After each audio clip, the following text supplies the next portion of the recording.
आज आपण नेताजींची जयंती 125वी जयंती आपण खूप आनंदाने साजरी करत आहोत आणि सांगायला मला माझी छाती अशी भरून येते की आज आपल्याला जे वक्ते लाभलेले आहेत ते आपल्याच महाविद्यालयातले एक उत्कृष्ट लेखक, उत्कृष्ट संवादक, स्वतःच्या मिश्किल भाषेतून परंतु योग्य तो संदेश आपल्यापर्यंत पोहोचवणं हा त्याच्यात हातखंडा आहे, ज्यांचे आतापर्यंत जवळपास 30च्या वर राष्ट्रीय आंतरराष्ट्रीय रिसर्च पेपर्स जर्नलमध्ये पब्लिश झालेले आहेत।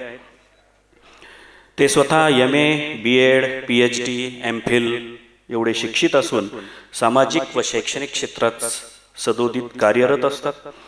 विद्यार्थी चळवळीवर म्हणजे हा जो अतिशय महत्त्वाचा विषय आहे स्टुडंट ॲक्टिव्हिटीज, याच्यावरती त्यांनी PhD मिळवलेली आहे आणि असा हा बहुआयामी व्यक्तिमत्व जे आपल्याच महाविद्यालयातले, कधी कधी काय होतं की काखेत कळसान गावाला वळसा, आपल्याकडे हा वक्ता असून सुद्धा आपल्याला त्या वक्त्याचं ऐकायला मिळालेलं नाही। आपण छोट्या मोठ्या कार्यक्रमातून बरेचदा ऐकलंय, परंतु आज प्रसंग आहे, वेळ आहे, म्हणून मी आजच्या या कार्यक्रमाच्या निमित्ताने आजचे प्रमुख वक्ते, इतिहास विभाग प्रमुख प्राध्यापक डॉक्टर संतोष कोटरुवार सर यांना मी विनंती करतो की त्यांनी नेताजींच्या प्रदीप्त अशा इतिहासावरती प्रकाश टाकावा।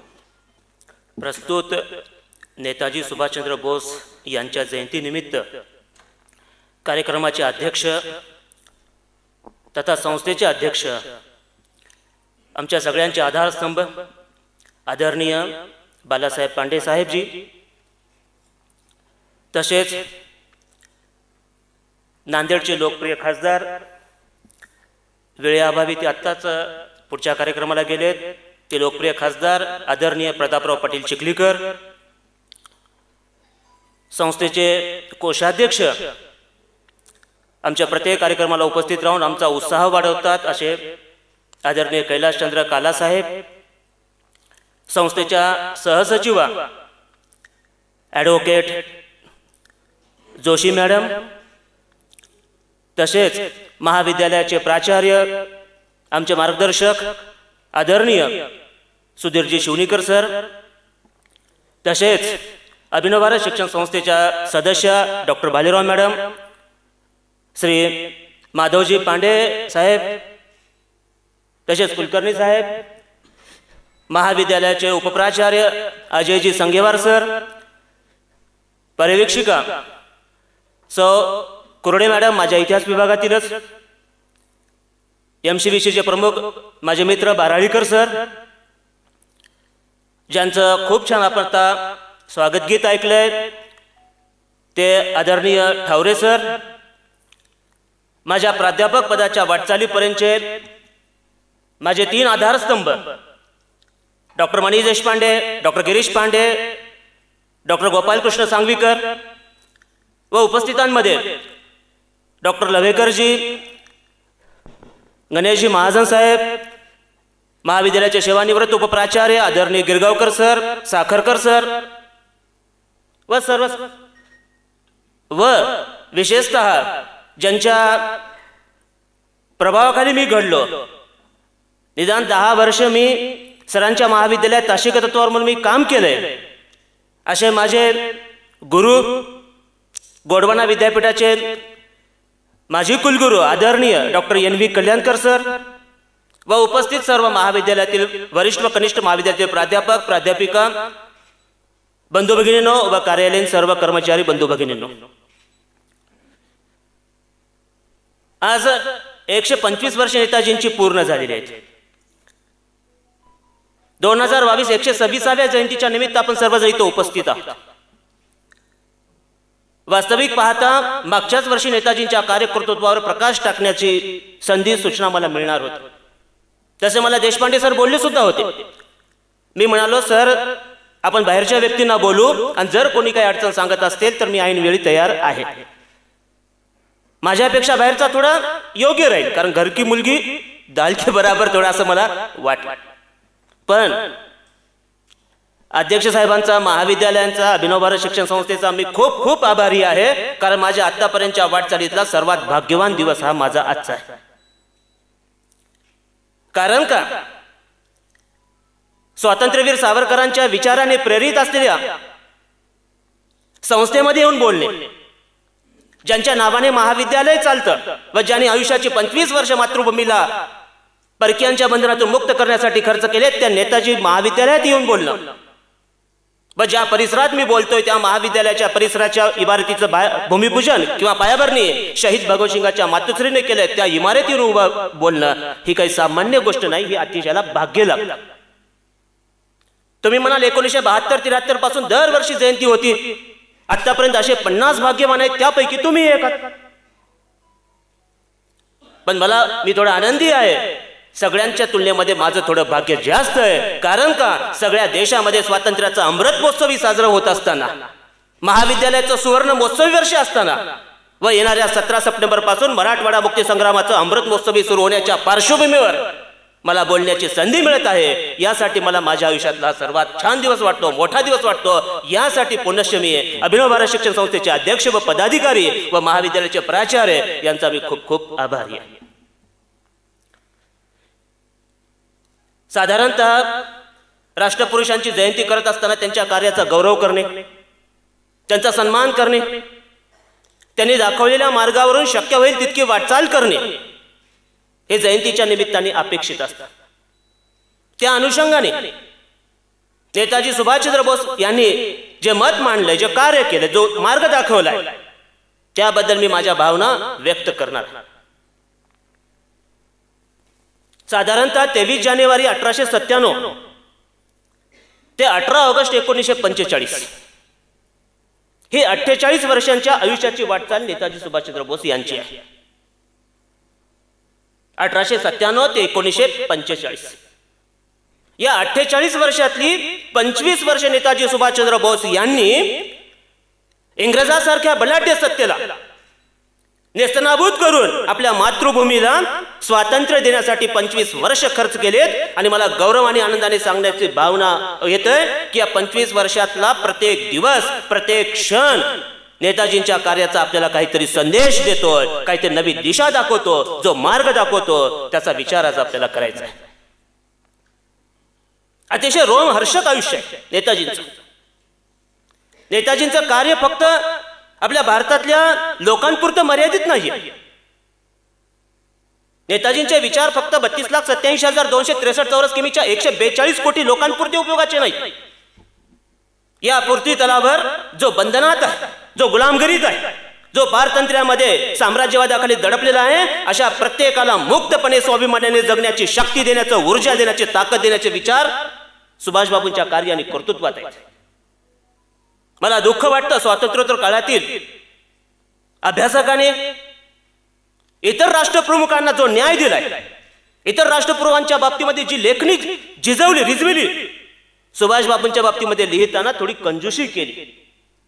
इतर राष्ट्रपुरुष जे आपल्या सगळे परिचयाचे आहेत, खूप मोठं कार्य त्यांचं समाजासमोर, राष्ट्रासमोर आलेलं आहे, पण सुभाषबाबूंचं म्हणावं तेवढं कार्य समाजासमोर, राष्ट्रासमोर आलेलं नाही. जे काही त्याचे दुर्लक्षित पैलू आहेत मी इथे मांडण्याचा प्रयत्न करतो. मी म्हणालो सुभाषबाबूंच्या आयुष्यातला प्रत्येक क्षण, प्रत्येक दिवस प्रेरणादायी आहे, काहीतरी शिकून जातो. सुभाषबाबूंच्याच आत्मचरित्राचा आधार घेऊन सांगतो. इंडियन स्ट्रगल, भारताचा संघर्ष, हे सुभाषबाबूंनी 1935 आत्मचरित्र लिहिलेलं आहे. त्या आत्मचरित्रामध्ये 1902 ची म्हणजे वयाच्या 5व्या वर्षातली सुभाषबाबूंनी आपल्या आयुष्यातली गोष्ट सांगितली. ती किती मोठी गोष्ट आपल्याला संदेश शिकून जातो. 5 वर्षाचा सुभाषबाबू काय संदेश देतो. 1902 ला इतर पालकांची जशी इच्छा असते तशी सुभाषबाबूंचे वडील जानकीनाथ, आई प्रभावती देवी यांनी कठक इथल्या शाळेमध्ये सुभाषबाबूंना वयाच्या 5व्या वर्षी पाठवलं. तेव्हाच्या प्रथेप्रमाणे काय घोडागाडी का टांगागाडी घरासमोर आलेली आहे. सुभाषबाबू शाळेला जाण्यासाठी निघालेले आहेत. धावत धावत त्या घोडागाडी टांगागाडीकडे जातात आणि रस्त्यामध्ये पडतात. थोडं हाताला खरचटतं, चेहऱ्याला काही खरचटतं, लागतं, शाळेत जाता येत नाही. सुभाषबाबूने सांगितलं आत्मचरित्रामध्ये, माझ्या आयुष्यातला तो दुर्दैवी दिवस होता. म्हणजे ज्ञान ग्रहण करण्याच्या प्रक्रियेत अडथळा आला, तो दिवस वेस्ट गेला. ज्ञान प्राप्त करण्यासाठी मी एक दिवस मागे पडलो, याची खंत सुभाषबाबू नाही. हेच बाल सुभाष बाबू जर 8वी 9वीच्या 5वी 6वीच्या पुस्तकातून जर विद्यार्थ्यांसमोर मांडले तर 142 कोटीच्या देशामध्ये निदान 140 तरी सुभाष बाबू तयार होतील. घरी सुद्धा लेकरांना खाऊ घालताना आई काऊचिवच्या गोष्टी सांगतं. काऊचिवच्या ऐवजी सुभाष बाबूंची वयाच्या 5व्या वर्षातली ही गोष्ट जर लेकरांना सांगू शकली तर काहीतरी गुण सुभाष बाबूंच्या लेकरामध्ये उतरतील, नाहीतर काऊचिव पुरता तो मुलगा मर्यादित राहील असं मला वाटतं. कटकमधल्या शाळेमध्ये सुभाष बाबूंचं शिक्षण सुरू झालं. सुभाष बाबूंच्या आयुष्यामध्ये सुभाष बाबूंच्या स्वभावाप्रमाणे किंवा त्यांच्या गुणाप्रमाणेच व्यक्ती, प्रसंग किंवा घटना त्यांच्या आयुष्यामध्ये आल्या. कटकमधल्या प्रायमरी किंवा माध्यमिक शाळेमध्ये असताना सुभाष बाबूंच्या आयुष्यात वेणी माधव दास आहे. वेणी माधव दास हे सुभाष बाबूंच्या सार्वजनिक जीवनातले हे पहिले गुरु आहे, शिक्षक. शिक्षकाची भूमिका बजावत असताना निसर्ग, मानव, समाज याचा आपण काही देणं लागतो. बस वेणी माधव दासांचे विचार म्हणजे 10-12 वर्षाच्या मुलांवर काय संस्कार करतात, शाळेतल्या विद्यार्थ्यांवर, की आपण निसर्गाचं, समाजाचं आणि राष्ट्राचं काही देणं लागतं. बाल सुभाष बाबूंच्या मनावर किंवा त्यांच्या मेंदूवर हे विचार कोरले गेले. तेव्हा सुभाष बाबूंच्या डोक्यात फिरायला लागलं की समाजासाठी, राष्ट्रासाठी आणि निसर्गासाठी आपण काहीतरी कार्य केलं पाहिजे. वेणी माधव दासांचं म्हणणं होतं की निसर्गाची आपण सेवा केली पाहिजे. पर्यावरणाचं महत्व वेणी माधव दासांनी तेव्हा सांगितलेलं आहे. पर्यावरण आज जो शब्द वर्तमान काळात गाजलेला आहे किंवा मोठा झालेला आहे. निसर्गाचं आपण देणं लागतो, निसर्गाला आपण काही दिलं तर निसर्ग आपल्याला भरभरून देतो. हे संस्कार वेणी माधव दासाने सुभाष बाबूंवर केले आणि तेव्हापासून सुभाष बाबू घडायला सुरुवात झाली. वेणी माधव दासानंतर सुभाष बाबूंच्या आयुष्यामध्ये स्वामी विवेकानंद आले. सुभाष बाबूंचं वय तेव्हा 10-12 वर्षाचं असेल. स्वामी विवेकानंदांचं अनेक साहित्य सुभाष बाबूने ग्रहण केले. वेळेअभावी मला सगळं सांगता येणार नाही. सामर्थ्य हे जीवन आहे, सामर्थ्य हे जीवन आहे, दुर्बलता ही मृत्यू आहे. हे स्वामी विवेकानंदांचं वाक्य सुभाष बाबूंच्या हृदयाला धडकलं. सर्वसामान्यांची सेवा म्हणजेच ही काय आहे, राष्ट्रसेवा. दुर्बलांची सेवा, पारतंत्र्यात असलेल्या लोकांची सेवा म्हणजेच हे काय आहे, राष्ट्रसेवा आहे. स्वामी विवेकानंदांचे विचार आहेत. या देशातला प्रत्येक नागरिक हा माझा बंधू आहे आणि त्याची मुक्ती हे माझं अंतिम ध्येय आहे. स्वामीजींचे विचार, स्वामीजींच्या या विचाराचा डोस किंवा सुभाष बाबूंच्या सगळ्या रक्तामध्ये भिनलं. म्हणून तुम्हाला सांगतो मी, सुभाष बाबूंच्या फक्त मेंदूमध्ये किंवा हृदयामध्ये किंवा कार्यातच राष्ट्रवाद नसून त्यांच्या प्रत्येक रक्ताच्या धमनीमध्ये राष्ट्रवाद हा ओसंडून वाहणारा हा राष्ट्रपुरुष आहे. यम म्हणजे काय, नियम म्हणजे काय, आसन म्हणजे काय, प्राणायाम म्हणजे काय, प्रत्याहार म्हणजे काय, ध्यान, धारणा, समाधी ही सगळी तत्व सुभाष बाबूने. म्हणून तर सुभाष बाबू बौद्धिक सामर्थ्यवान जेवढे दिसतात तेवढे शरीराने सुद्धा सामर्थ्यवान दिसतात, तेच पुंज दिसतात. कारण का 14-15 वर्षाच्या आयुष्यामध्ये त्यांच्यामध्ये योग दर्शन, नुसतं योग दर्शन नाही सर, त्यांनी कपिलाचं सांख्य दर्शन, गौतमाचं न्याय दर्शन, पतंजलीचं योग दर्शन, कणादाचं वैश्विक दर्शन, गौतमाचं न्याय दर्शन, बाद नारायणाचं उत्तर मीमांसा, जैनींचं पूर्व मीमांसा, या सगळ्या 6 वेदांत दर्शनाचा अभ्यास त्यांनी वयाच्या 10व्या-12व्या वर्षाच्या आत केला आहे. एकाही सुभाष बाबूने हे सुभाष बाबू बद्दल लिहिताना एकाही व्यक्तीने ही लेखणी आपली झिरवली नाही, रिजविली नाही, हे लोकांसमोर आणलं. नुसतं वेदांत दर्शन नाही तर साधारणतः 15 वर्षाच्या आत 4 मुख्य आणि 4 उपवेद, ऋग्वेद, यजुर्वेद, सामवेद, अथर्ववेद, गांधर्ववेद, शिल्पवेद, धनुर्वेद, सगळ्या वेदाचा अभ्यास केला. सामान्य गोष्ट नाही वेदाचा अभ्यास करणं. अज्ञानाची नाश करणारी जी विद्या आहे, उपनिषद विद्या ग्रहण केली. माया म्हणजे काय, मोक्ष म्हणजे काय, आत्मा म्हणजे काय, परमात्मा म्हणजे काय, स्वर्ग काय, नरक काय, काय किती आत्मा दाखवता येतो का? नाही म्हणता येतो का आत्मा? नाही म्हणता येत नाही, दाखवता येत नाही. त्या आत्म्याचा, अज्ञानाचा नाश करणारी जी उपनिषद विद्या आहे ना, त्या 108 उपनिषदाचा अभ्यास सुभाष बाबूंनी वयाच्या 15 वर्षाच्या आत केला. ईशोकोपनिषद, केनकोपनिषद, कंठकोपनिषद, ईशा, केन, कंठ, प्रश्न, मंडुक्य, मांडुक्य, तैतरीय, ऐतरीय, बृहदारण्यक, कौशितिकी, शतपथ, तांड्य, गोपद, षड्विश, सगळ्या उपनिषदाचा अभ्यास वयाच्या 15 वर्षाच्याच. 10 मे 1857 पासून 1947 ला भारताला स्वातंत्र्य मिळेपर्यंत एकाही राष्ट्रपुरुषाने वयाच्या 15 वर्षाच्या आत भारताचं तत्वज्ञान समजून घेऊन स्वातंत्र्य चळवळीत उडी मारली नाही. सुभाष बाबूंनी मारली. हे फार मोठं महत्व आहे सुभाष बाबूंचं. माध्यमिक शिक्षण सुभाष बाबू थोडे स्पीड घेतो, पुढे चालतोय, अजून पुढचा कार्यक्रम आहे. माध्यमिक शिक्षण पूर्ण झाल्यानंतर सुभाष बाबूंना महाविद्यालयीन शिक्षणासाठी कलकत्त्याला पाठवण्यात आलं. कटक शहरातून कलकत्त्याला आले. कलकत्त्याला प्रेसिडेन्सी कॉलेज प्रसिद्ध कॉलेज आहे, तेव्हाचं प्रसिद्ध कॉलेज आहे. कलकत्त्याला विद्यापीठ सुद्धा होतं. ब्रिटिश काळातलं पहिलं विद्यापीठ कलकत्त्यालाच आहे. पुन्हा मुंबई मद्रासला वगैरे निघाली. प्रेसिडेन्सी कॉलेजमध्ये विद्यार्थी म्हणून सुभाष बाबू पदवीला जॉईन झाले. एवढं सगळं तत्वज्ञान अभ्यासल्यानंतर, वैदिक साहित्य अभ्यासल्यानंतर त्यांची भूक अजून पूर्ण झाली नाही अभ्यासाची. BA ला ग्रॅज्युएशनला त्यांनी तत्वज्ञान हा विषय घेतला. अभ्यास करत असताना एक घटना, एक प्रसंग सांगतो कलकत्त्याचा प्रेसिडेन्सी कॉलेज मधला, पुढे चालतो.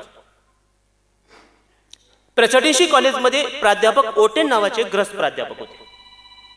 इंग्रजी प्राध्यापक, इंग्रज व्यक्ती, इंग्रजी विषय शिकवायचे. तो ओटेन प्राध्यापकाला आपल्या लंडन बद्दल, इंग्लंड बद्दल फार स्वाभिमान. नेहमी अध्ययन अध्यापन करत असताना भारतीय संस्कृती, भारतीय सण, भारतीय समारंभ, भाषीय उत्सव, भारतीय तत्ववेते याबद्दल अपमानास्पद बोलायचं. भारतीयांची मानहानी होईल अशा प्रकारचं वक्तव्य करायचं. स्वामी विवेकानंदांचे डोस पिलेला समोर विद्यार्थी आहे, कदाचित ओटेनला माहित नाही, प्राध्यापक ओटेनला. सुभाष बाबूने एक दोनदा ऐकलं आणि प्राचार्यांकडे तक्रार केली. प्राचार्य ब्रिटिश, काही फरक पडला नाही. वर्गामध्ये उठून उभे राहिले सुभाष बाबू, BA ला असताना, ग्रॅज्युएशनला असताना, आणि विद्यार्थ्यांसमोर उपस्थित राहून ओटेन प्राध्यापकाला इंग्रजीच्या वास्तविक पाहता इंग्रजीच्या गणिताच्या प्राध्यापकांना शिक्षणा बोलताना थोडी भीती वाटते. परंतु सुभाष बाबू उठून उभे राहिले आणि ओटेनला सांगितलं प्राध्यापकांना, सरजी तुमचं काम आहे इंग्रजीचं शिकवणे, इंग्रजी शिकवणे. तुम्ही भारतीय सण समारंभ उत्सवाबद्दल काही बोलू नका. ओटेन मध्ये सुधारणा झाली नाही. ओटेनच्या असो का ओटेनच्या अधिकाऱ्यांचा असो, त्यांचं म्हणणं असतं की भारतीयांचं ज्ञान, भारतीयांचं बौद्धिक ज्ञान किंवा भारतीयांची ग्रंथ संपदा हे इंग्लंड मधल्या एका कपाटाच्या एका कप्प्यामध्येच बसेल, एवढं छोटं आहे. शक्य आहे का? भारतीयांबद्दल इंग्रजांची भूमिका काय की भारतीयांचं ज्ञान, भारतीयांची ग्रंथ संपदा ही केवढी आहे? लंडन मधल्या एका कपाटामध्ये, एका कप्प्यामध्ये असेल एवढी आहे. सुभाष बाबू बोलले, त्या कप्प्यातला एक अभ्यास करण्यासाठी, कप्प्याचा अभ्यास करण्यासाठी ओटन सर तुमची तर पिढी जाऊ द्या, 100 पिढ्या जर खर्च झाल्या तर त्या एका कप्प्याचा अभ्यास होत नाही, असं भारतीयांचं ज्ञान आहे, तत्वज्ञान. अहो किती 17, 18, 12 वर्षाचा मुलगा बाणेदार उत्तर देतोय, परखड उत्तर देतोय. ओटेनमध्ये सुधारणा झाली नाही, प्राचार्यांना सांगून सुधारणा झाली नाही. मग सुभाष बाबूने ठरवून टाकलं आपल्या मित्रांना सोबत घेऊन, जो भारतीय सण, भारतीय समारंभ, भारतीय उत्सव, भारतीय लोकांबद्दल अपमान बोलतो, भारतीयांच्या अस्मितेला ठेच देतो, भारतीयाच्या अस्मितेला ठेच देणाऱ्याला मी ठेचून काढल्याशिवाय सोडणार नाही, असं सुभाष बाबूने ठरवून टाकलं. प्रेसिडेन्सी कॉलेजच्या प्रांगणामध्ये प्राध्यापक ओटेन यांना पकडलं. इंग्रजांची सत्ता, सरकार इंग्रजांचं. कलकत्ता ही आजच्या दिल्लीसारखं महत्वाचं शहर तत्कालीन काळातलं, राजधानीचं. आणि साधारणतः जो भारतीय सणाचा, उत्सवाचा, भारतीय लोकांचा रंग बदलू पाहत होता, सुभाष बाबूने त्या व्यक्तीचाच रंग बदलून टाकला. तो पांढरा सुभाष बाबू, पहिल्यांदा सुभाष बाबू आपलं कोण, तो ओटेन पांढरा. सुभाष बाबूने बदलल्यानंतर पांढरा ओटेन कसा झाला? लाल झाला. इंग्रज एक थापड मारले की कशी लाल होतात. त्याच्यानंतर तो लाल झालेला ओटेन हा काळा निळा पिवळा पडला. पुन्हा भारतीय संस्कृतीबद्दल, समारंभाबद्दल बोलण्याच्या ऐवजी त्याच्या तोंडातून फक्त फेस येऊ लागला. सुभाष बाबूने विद्यार्थी दशेतच सांगून टाकलं की माझ्या मातृभूमीचा अपमान मी सहन करणार. माझ्या देशाला जी वैभवशाली परंपरा आहे त्या परंपरेचा अपमान होऊ देणार नाही. प्रेसिडेन्सी कॉलेजमध्ये सुभाष बाबूंना शाळेतून काढून टाकलं, कॉलेजमध्ये काढून टाकलं, काही हरकत नाही. कटकला निघाले वापस. 5 लोकांची समिती नियुक्त झाली, 3 इंग्रज 2 भारतीय. समितीने सुभाष बाबूंना बोलवलं, तुम्ही प्राध्यापकाला मारला ते योग्य केलं नाही, मला ते करायला भाग पडलं, त्यांनी योग्य केलं का? पहा सुभाष बाबू काय म्हणाले, तुमचं म्हणणं आहे समितीचं की प्राध्यापकाला मारणं योग्य नाहीये, पण प्राध्यापकाला मारायला, शिक्षकाला मारायला, विद्यार्थ्यांवर वेळ आणणे आणि तशा प्रकारचं कृत्य तुमच्या व्यक्तीकडून होणं हे योग्य आहे का? सुभाष बाबूंनी समितीसमोर बोलले. शाळेतून कॉलेजमधून काढून टाकण्यात आलं. कटकला वापस आले. कटकला येऊन त्यांनी समाजसेवेचं, तेव्हा आज जशी काय ती कोरोनाची साथ आहे ना, तेव्हा प्लेगची साथ होती. कटकमध्ये त्यांनी त्या प्लेगच्या आजाराने त्रस्त असणाऱ्या लोकांना त्यांनी मदत केली. सेवेचं, समाजसेवेचं. कारण वेणी माधवदासांनी सांगितलं, समाज, राष्ट्र, निसर्ग याचा आपण देणं लागतो. हे सोडून जर जीवन जगत असाल तर ते मानवी जीवन नाही. हा सल्ला बेनी माधव दासाचा आहे. कटकला आले, सेवा करू लागले. पण कालांतराने असं झालं, जानकीनाथ हे प्रसिद्ध वकील होते. त्यांच्या म्हणजे परिचयाचा किंवा त्यांच्या विद्वत्तेचा किंवा ते कलकत्त्याचे मेयर सुद्धा होते, महापौर सुद्धा होते. या सगळ्या गोष्टीचा विचार करून सुभाषबाबूंना पुन्हा प्रवेश मिळाला प्रेसिडेन्सी कॉलेजमध्ये आणि त्याच्या बाजूच्या कॉलेजमध्ये. पदवीचं शिक्षण पूर्ण झालं. सुभाषबाबूंचे मोठे बंधू शरद बाबू, सुभाषबाबूंना 8 भाऊ आहेत, 6 बहिणी आहेत, 14 एकूण. जानकीनाथ आणि प्रभावती देवींना 14 अपत्य, त्यापैकी 9व्या क्रमांकाचे सुभाषबाबू आहेत.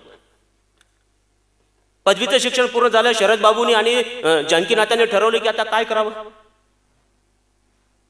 जानकीनाथांनी ठरवलं आता काय करावं. सुभाषबाबूंना बोलण्यात आलं, विचारण्यात आलं की तुम्ही आता ICS व्हा, 24 तासाचा तुम्हाला वेळ देऊ, तुमची इच्छा काय सांगा. सुभाषबाबूंनी फक्त 4च तासात उत्तर दिलं की मी तयार आहे ICS होण्यासाठी, केम्ब्रिजला जायला तयार. 1920 ची घटना आहे. 22-23 वर्षाचे सुभाषबाबू कलकत्त्याच्या बोटीत बसले, जुलै महिना आहे, केम्ब्रिजला गेले. केम्ब्रिज विद्यापीठ हे काही सामान्य विद्यापीठ नाही आणि भारतीय व्यक्ती विद्यार्थी हा केम्ब्रिजमध्ये गेले. 8च महिन्यावर परीक्षा ICS. सगळ्या युरोप खंडातून किंवा युरोपियन देशातून सगळे स्पर्धक आहेत आणि 8 महिन्यामध्ये सुभाषबाबूंनी अभ्यास केला. मला आनंदाने गौरवाने सांगा वाटतं की 8च महिन्यामध्ये सुभाषबाबूंनी अभ्यास केलाय आणि त्या मेरिट यादीमध्ये 4थ्या क्रमांकाने ICS, 4थ्या क्रमांकाने ICS झाली सुभाषबाबू. होता त्या इंग्रजी विषयामध्ये लंडनमध्ये, इंग्लंडमध्ये 1ला क्रमांक. भारतीय माणूस. काय बौद्धिक सामर्थ्य, एवढं मोठं बौद्धिक सामर्थ्य. 8च महिन्यात ICS झाले. नोकरी रुजू व्हायचंय, ऑर्डर मिळाली. पण तेव्हा प्रथा आहे, पद्धत आहे, जो ICS होईल, ICS झालेल्या विद्यार्थ्याने ब्रिटिशांच्या राजसिंहासनाशी एकनिष्ठ राहण्याची शपथ घ्यायची आणि नोकरीवर रुजू व्हायचं. वेणी माधव दास, स्वामी विवेकानंद, रामकृष्ण परमहंस यांच्या विचाराचे डोस पिलेला हा सुभाषबाबू ब्रिटिशांच्या राजसत्तेशी एकनिष्ठ राहण्याची शपथ घेऊन ICS ची नोकरी घेईल का. सुभाषबाबूंचं अतिशय बाणेदार उत्तर आहे. जे सरकार आतापर्यंत कपट नीतीने, जे सरकार राक्षसी पद्धतीने मानवतेला लाजवेल अशा पद्धतीने अत्याचार करतं, त्या सरकारशी मी एकनिष्ठ राहू. रोलेट ऍक्ट पारित करून विना चौकशी आम्हाला तुरुंगात टाकतं, त्या सरकारशी मी एकनिष्ठ राहू. ज्या सरकारने 23 जून 1757 प्लासीच्या युद्धातून बंगालवर ताबा मिळवला आणि 1757 नंतर 1865च्या आत 10 वर्षाच्या आत बंगालला कंगाल केलं, माझ्या बंगालला कंगाल करणाऱ्या सत्तेशी मी एकनिष्ठ राहू. 13 एप्रिल 1919ला जालियनवाला बागेमध्ये निरपराध अशा हजारो भारतीयांना ठार मारणाऱ्या सत्तेशी मी एकनिष्ठ राहू. नकोय मला ICS ने मिळणारे जे वैभव आहे ना, सुख आहे ना, पद आहे ना, प्रतिष्ठा आहे ना, लात मारतो त्याला. सुभाषबाबूंचं उत्तर आहे. ज्या सरकारने जालियनवाला बागेमध्ये हजारो निरपराध, सरकारच सांगतं 1600 लोक मेले. मागच्या 2 वर्षापूर्वी माझे मित्र मनीष देशपांडेंना मी जालियनवाला बाग दाखवायला घेऊन गेलो होतो. अजूनही जालियनवाला बागेच्या भिंतीवर गोळ्याचे वण आहेत. अजूनही त्याला पांढऱ्या रंगाने हे केलेलं आहे. मला सदावर्ते सरांना दाखवायचं होतं, पण सदावर्ते सरांचं दुर्दैव, जेव्हा जालियनवाला बागेत गेलो तेव्हा बाग बंद होती म्हणून त्यांचं हुकलं. ज्या सरकारने निरपराध भारतीयांना ठार मार, त्या सरकारशी मी एकनिष्ठ कसं राहील. अहो तुम्हाला सांगतो, तिथूनच त्यांनी ठरवून टाकलं मी ICS न मिळणारे लाभ घेणार नाही. मातृभूमीचा अपमान करणाऱ्या, मातृभूमीचं शोषण करणाऱ्या सरकारशी मी कधीही एकनिष्ठ राहणार नाही. शरद बाबूंना बोलले भावाला, भावाने होकार दिला. आईला बोलले प्रभावती देवींना, काय व प्रभावती देवींचं कौतुक करावं तेवढं कमी. आईला बोलले, आई मी ICS पास झालो, पण पद्धत अशी आहे मला नोकरी करायची नाही, राजसत्तेशी एकनिष्ठ राहायचं नाही. आईनं क्षणाचा विचार, प्रभावती देवीने क्षणाचा विचार न करता होकार दिला. हो किती मोठा आदर्श आहे प्रभावती देवीचा.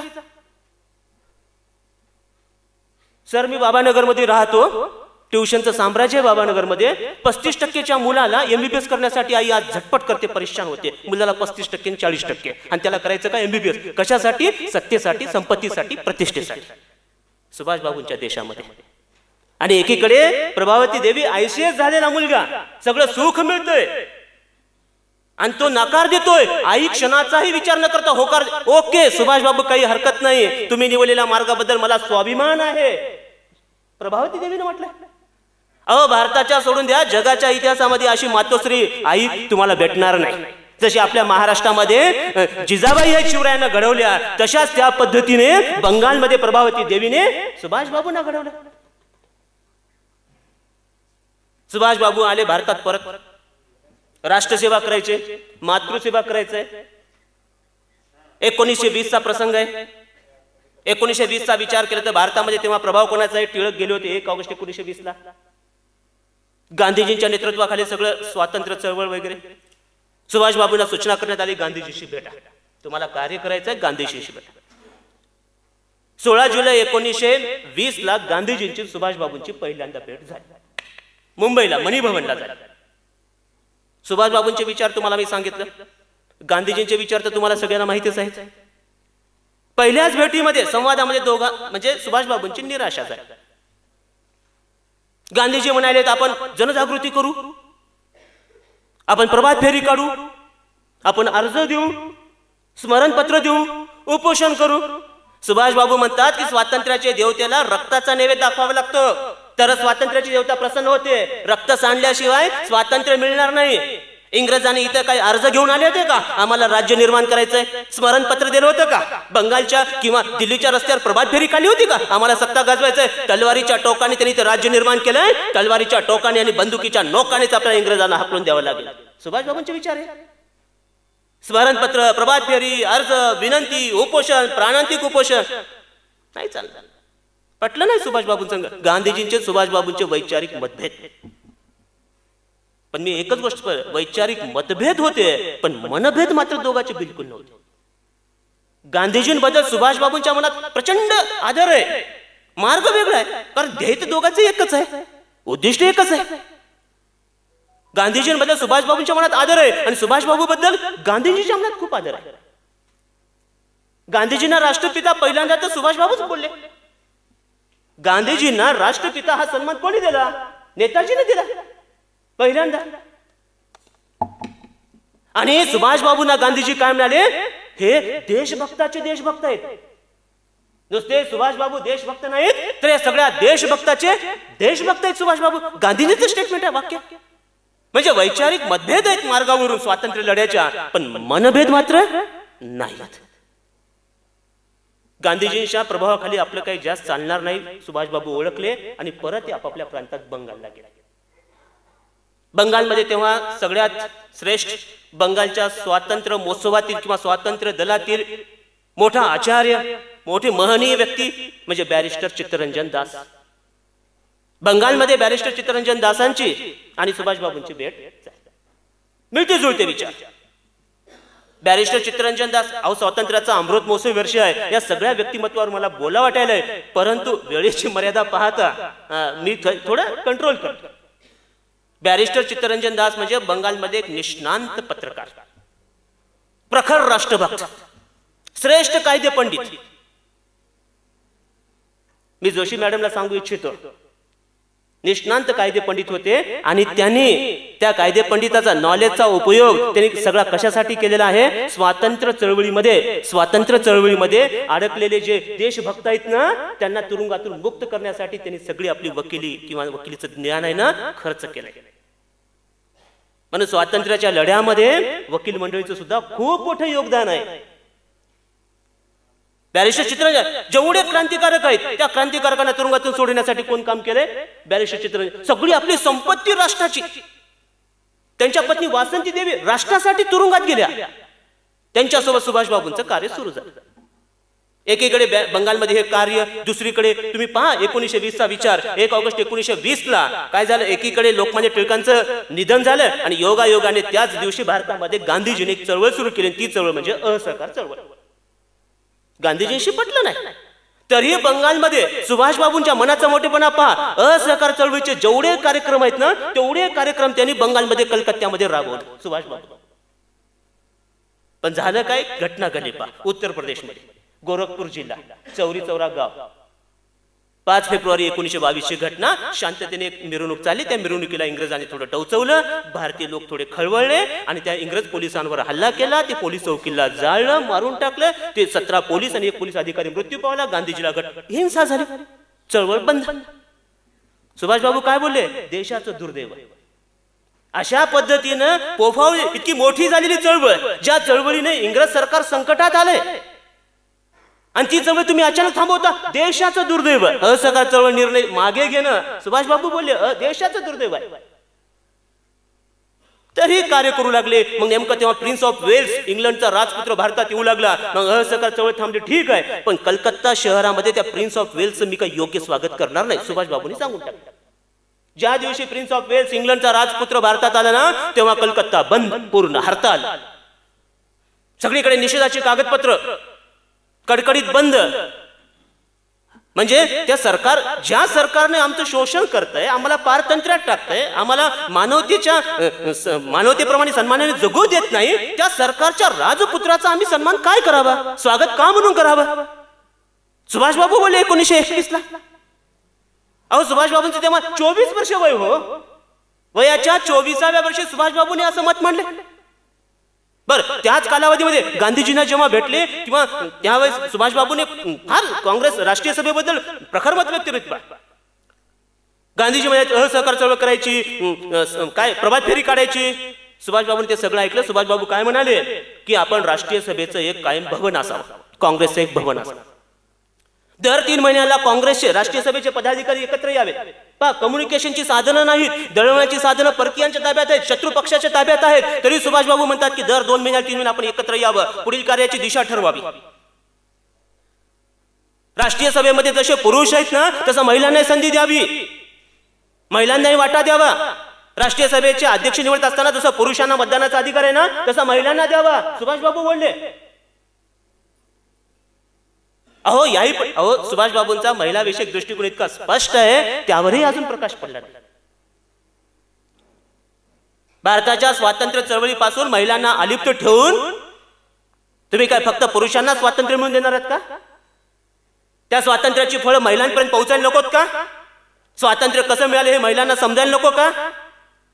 महिला म्हणून महिला म्हणून पाहायचं नाही महिलांकडे. या देशातली 50% लोकसंख्या आणि या देशातल्या 50% लोकसंख्येला जर स्वातंत्र्य चळवळ करत असाल तर स्वातंत्र्य चळवळ कधी पोहोचणार आपण स्वातंत्र्यापर्यंत? सुभाषबाबूंच्या याच विचाराचा प्रभाव बंगालमधल्या महिलांवर पडला, तरुणींवर पडला, युवतीवर पडला.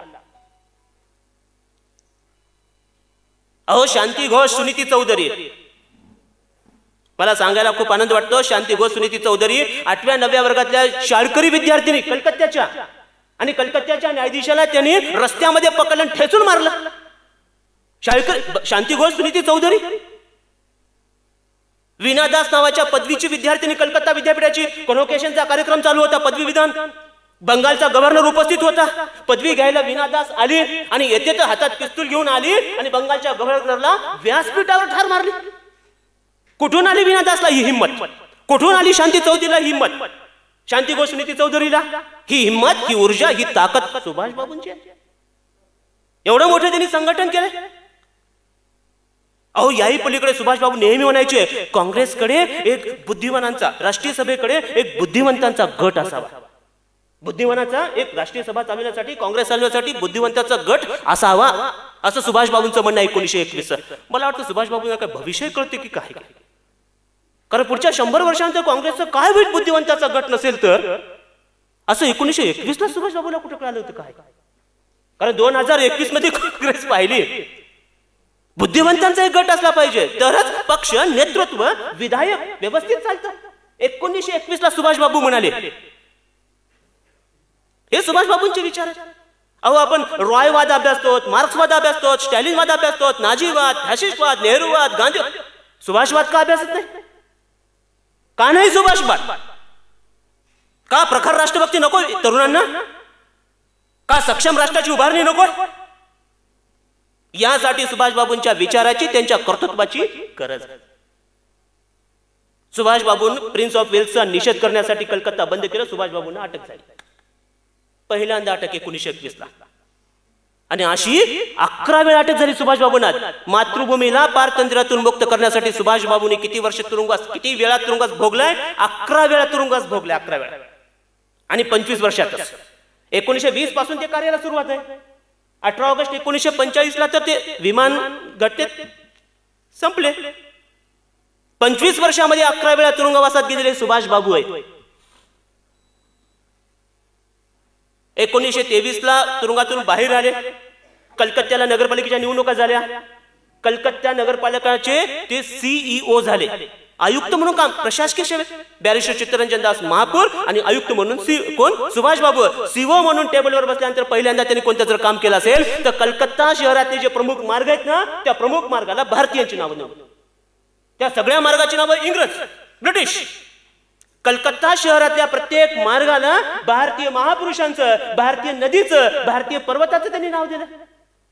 आपली वैभव संपन्नता दाखवून दिली. पहिल्याच दिवशीचा पहिला कार्यक्रम, पहिल्या दिवशी सांगून टाकलं CEO पदाकरता जो अर्धा पगार आहे ना, तो अर्धा पगार हा ग्रामीण, दलित किंवा शोषित, विकासापासून वंचित असलेल्या वस्तीसाठी खर्च, अर्धा पगार.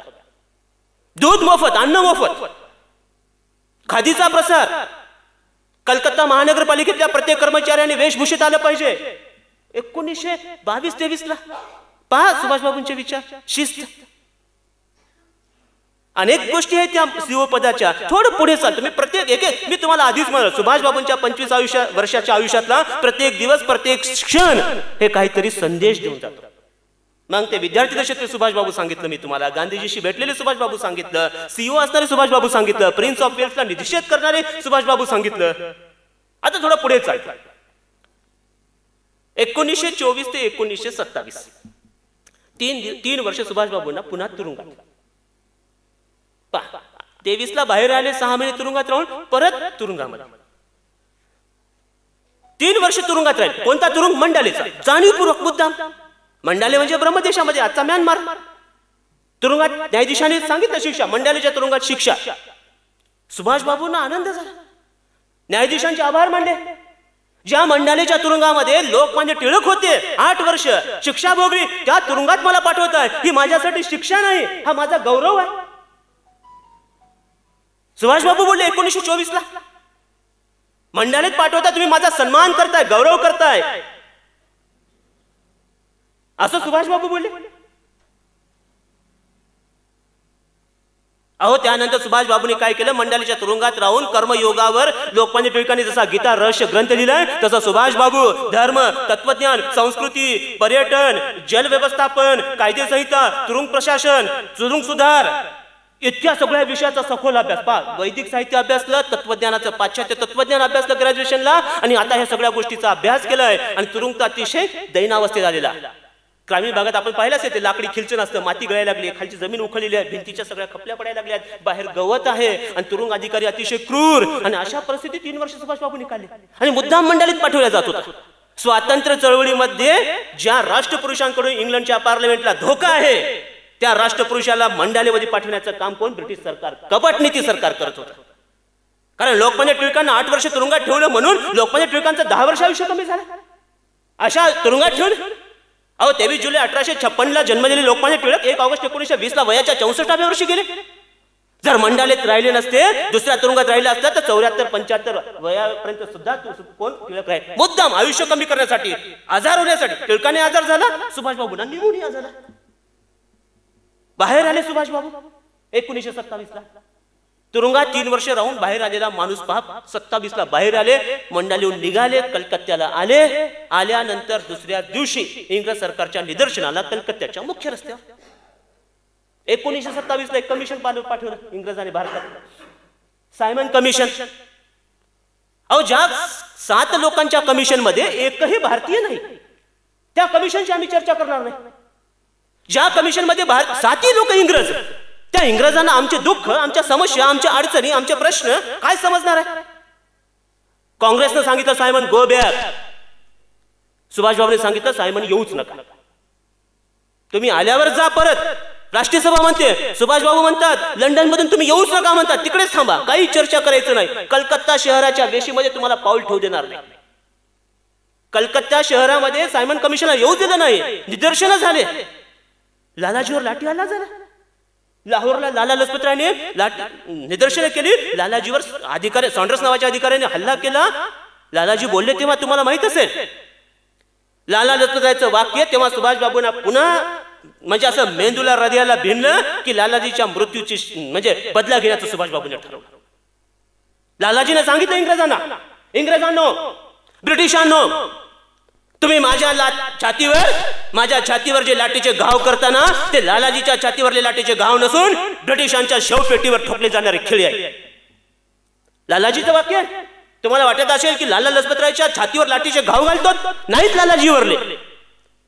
ब्रिटिशांना तुमच्या शवपेटीवर ठोकले जाणारे खिळे आहेत. माझे देश बांधव तुम्हाला अल्पावधीत ठार करतील, एका शवपेटीमध्ये खिळे ठोकून पॅक करतील, गंगा नदीच्या काठावरून थेम्सच्या काठावर लंडनला पाठवून देतील. सुभाष बाबू कलकत्त्याला निदर्शनं केले. सायमन कमिटी 1928 ला राष्ट्रीय सभेचं कलकत्त्याला अधिवेशन पहा. आधी सळसळतं रक्त आणि पुन्हा मोठी संधी. जवळपास मला दिलेल्या वेळापैकी अर्धा वेळ संपत आलाय. माझी तुम्हाला सगळ्यांना विनंती आहे, तुम्ही सगळे आपलेच लोक आहात. 25 वर्ष सुभाष बाबूंनी या देशासाठी सोसलंय. 5-10 मिनिटं माझं लांबलं तर 5-10 मिनिटं तुम्ही थोडे सोसा. विनंती आहे ना. Okay, thank you.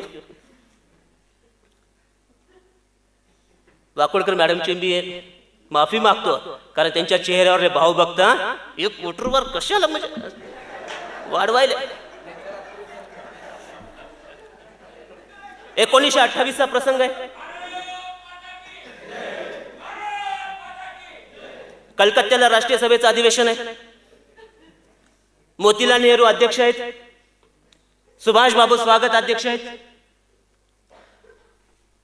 आणि तुम्हाला सांगतो 1885 28 डिसेंबर 1885 पासून राष्ट्रीय सभेचं दरवर्षी अधिवेशन होतं. पण 1928 अधिवेशन मी नाही म्हणत, संतोष कोटरवार नाही म्हणत, ब्रिटिश दप्तर म्हणतं, इंग्रज अधिकाऱ्यांचं दप्तर म्हणतात, कागदपत्र म्हणतात, न भूतो न भविष्यती अधिवेशन. 1928 अधिवेशनाबद्दल इंग्रज दप्तर सांगतं. अहो अलीकडे तुम्हाला सांगतो 1976 ला एक 14 खंड प्रकाशित झाले. 1976 अलीकडची गोष्ट आहे. कोणी लिहिलेले ग्रंथ नाही आहेत. लिहिला असेल ग्रंथ असतील तर त्याची जात, धर्म, पंथ, वंश, त्याचं राष्ट्र, त्याचा स्वभाव त्या ग्रंथात उतरतो. ते 14 ग्रंथ म्हणजे काय आहेत? 23 जून 1757 पासून ते 15 ऑगस्ट 1947 पर्यंत भारताचा गव्हर्नर जनरल आणि ब्रिटिश पार्लमेंट यांच्यामध्ये जो पत्रव्यवहार झालाय, त्या पत्रव्यवहाराचा संग्रह म्हणजे 14 खंड आहे. त्या 14 खंडापैकी 6व्या खंडाचा जर आधार घेतला तर त्या 6व्या खंडामध्ये एक पत्र असं सापडतं की भारताचा गव्हर्नर जनरल इंग्लंडला पार्लमेंटला पत्र पाठवतो की आता आपल्याला दीर्घकाळ भारतावर सत्ता गाजवता येणार नाही. मी नाही म्हणत हो, दप्तर म्हणतं, इंग्लंडचं दप्तर, ब्रिटिश पत्रव्यवहाराचं दप्तर, की आता सुभाष बाबूंचं नेतृत्व पुढे यायला लागलंय. आता आक्रमक नेतृत्व पुढे यायलंय. तुम्ही मला रक्त द्या, मी तुम्हाला स्वातंत्र्य देतो.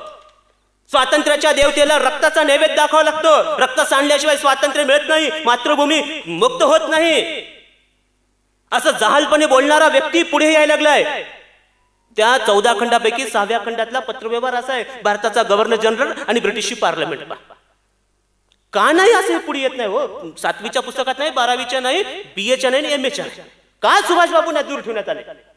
का सुभाषवाद मानला जात नाही? अहो विद्यार्थी दशेमध्ये सुभाष बाबूने कार्य केलं. प्रेसिडेन्सी कॉलेजमध्ये एक कुठं पॅराग्राफ नाही. आणि 4 मे 1919 ला चीनच्या पेकिंग विद्यापीठामध्ये माओ त्से तुंगने एक चळवळ केली जपानच्या विरोधामध्ये. आज चीनच्या इतिहासामध्ये एक स्वतंत्र प्रकरण आहे, 4 मे 1919 चळवळ. चीन आपल्या विद्यार्थ्यांबद्दल एवढं अभिमान बाळगतं, का एखादं असं प्रकरण नाही प्रेसिडेन्सी कॉलेजमध्ये? सुभाष बाबू असू द्या.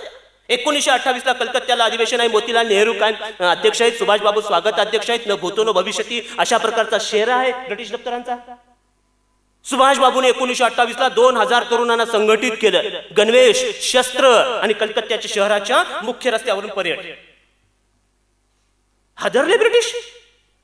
2000 तरुणांना संघटित करतो. हा शस्त्र आहेत, शिस्त आहे, अभूतपूर्व स्वागत आहे.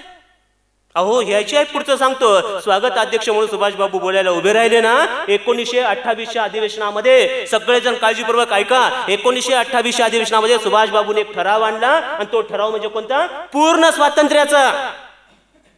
राष्ट्रीय सभेने 1885 पासून 28 पर्यंत कधीही पूर्ण स्वातंत्र्य मागलं नाही, काँग्रेसनं मागितलं नाही. पहिल्यांदा सुभाष बाबू म्हणले राष्ट्रीय सभेच्या व्यासपीठावरून आम्हाला वसाहतीचं साम्राज्य नकोय, डोमिनियन स्टेट्स नकोय. काँग्रेस म्हणते आम्हाला वसाहतीचं राज्य स्वराज्य द्या. सुभाष बाबू म्हणतात आम्हाला पूर्ण स्वराज्य पाहिजे. वसाहती पॉलिसी तुम्ही ठरवणार आणि अंमलबजावणी आम्ही करणार, नाही चालणार. 1928ला सुभाष बाबूने पूर्ण स्वातंत्र्याचा ठराव मांडला आणि शेवटी मग नाईलाज असतो 1929ला जेव्हा लाहोरला अधिवेशन झालं तेव्हा ठराव मंजूर झाला. पण पहिल्यांदा पूर्ण स्वातंत्र्य ठणकावून सांगण्याचं काम कोणी केलंय? अहो सोपी गोष्ट आहे का हो? ज्यांच्या साम्राज्यावर सूर्य मावळत नाही, जमिनीवर सूर्याची किरण कुठेही पडो, तिथे ब्रिटिशांचं राज्य आणि त्या ब्रिटिशांच्या विरोधात बोलतात. काय ताकद आहे, काय हिंमत आहे, काय सामर्थ्य. 28चं अधिवेशन झालं. भूतपूर्व अधिवेशन अतिशय मोठं अधिवेशन. कलकत्ता शहर अतिशय तुम्हाला मी सांगतो राष्ट्राभिमानाने आणि स्वातंत्र्य चळवळीतला एकदम महत्वाचा क्षण असल्यासारखं अनुभवला सगळ्या राष्ट्रीय सभेच्या पुढाऱ्याने. 29ला लाहोरला अधिवेशन झालं. मोतीलाल नेहरू 28च्या अधिवेशनाचे अध्यक्ष आणि 29च्या अधिवेशनाचे पंडित नेहरू अध्यक्ष. 1929 लाहोर पूर्ण स्वातंत्र्याचा ठराव झाला. सुभाष बाबू पुढे येतात. सुभाष बाबू म्हणले पूर्ण स्वातंत्र्याचा ठराव मंजूर केलात ना, चला पर्यायी सरकार निर्माण करा. मिळालं स्वातंत्र्य, पूर्ण स्वातंत्र्याचा ठराव आपण घेतला राष्ट्रीय सभेने. कायदे संहिता निर्माण करा, चलन निर्माण करा, प्रशासन चालवा, सैन्य उभं करा. पहा नुसतं स्वातंत्र्य मिळालं म्हणून चालणार नाही, पर्यायी व्यवस्था. 1929ला 28ला सुभाष बाबू म्हणतात संस्थानासंबंधी धोरण ठरवा. 563 संस्थान होते भारतामध्ये. किती? 563 संस्थान होते. पहा स्वातंत्र्य. तेव्हा सुभाष बाबूंनी म्हणाले की 1928ला संस्थानासंबंधी धोरण ठरवा. राष्ट्रीय सभेने सुभाष बाबूंचं ऐकलं असतं ना तर स्वातंत्र्यानंतर संस्थानाच्या विलिनीकरणाची एवढी मोठी भानगड झाली नसती. 3 संस्थानिकांना किती त्रास दिला आपल्याला माहिती आहे. त्यापैकी एका संस्थानिकाचे तर नागरिक आपण आहोत. तो संस्थानिक काय म्हणा, स्वतंत्रच पाहिजे आम्हाला, आझाद हैदराबाद. वरी हिंदुस्तान, खाली हिंदुस्तान, मध्ये आझाद हैदराबाद. कसं शक्य आहे हो? आधीच पूर्वेला असणारा पूर्व पाकिस्तान, पश्चिम पाकिस्तान त्रास द्यायला, मध्ये पोटाच्या ठिकाणी हैदराबादच्या ठिकाणी परत एक पाकिस्तान. पण सुभाष बाबूने पुढचे धोके ओळखले. 28-29 सांगितलं राष्ट्रीय सभेने संस्थानासंबंधीचं धोरण ठरवून घ्यावं. स्वातंत्र्य मिळतं संस्थानाचं काय. पहा किती विचार आहे. 29 अधिवेशन झालं. 1930 कायदेभंग चळवळ सुरू झाली गांधीजींची. सुभाष बाबूंचा सक्रिय सहभाग आहे. थोडं पुढे चालतो आता. 1933 ते 1936 3 वर्ष सुभाष बाबू विदेशात होते, परदेशी.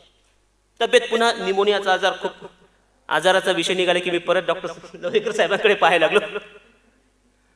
निमोनिया पुन्हा. मग त्यांनी ऑस्ट्रियात गेले, जर्मनीत गेले, इटलीत गेले. आजाराची ट्रीटमेंट एकीकडे चालू आहे आणि दुसरीकडे राष्ट्रसेवा.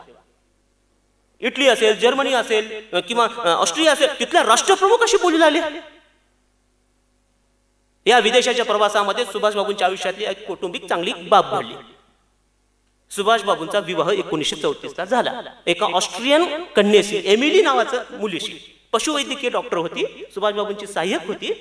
एमिली बोस झाली. पुन्हा त्यांना 42ला अनिता नावाची मुलगी झाली. आहे कौटुंबिक लाईफ सगळे. 36ला परत सुभाष बाबू आले. 36ला सुभाष बाबू आल्याबरोबर आजारातून बाहेर पण आल्याबरोबर स्वस्थ बसते नाही, आराम नाही. पुन्हा वेणी माधव दासांचा सल्ला.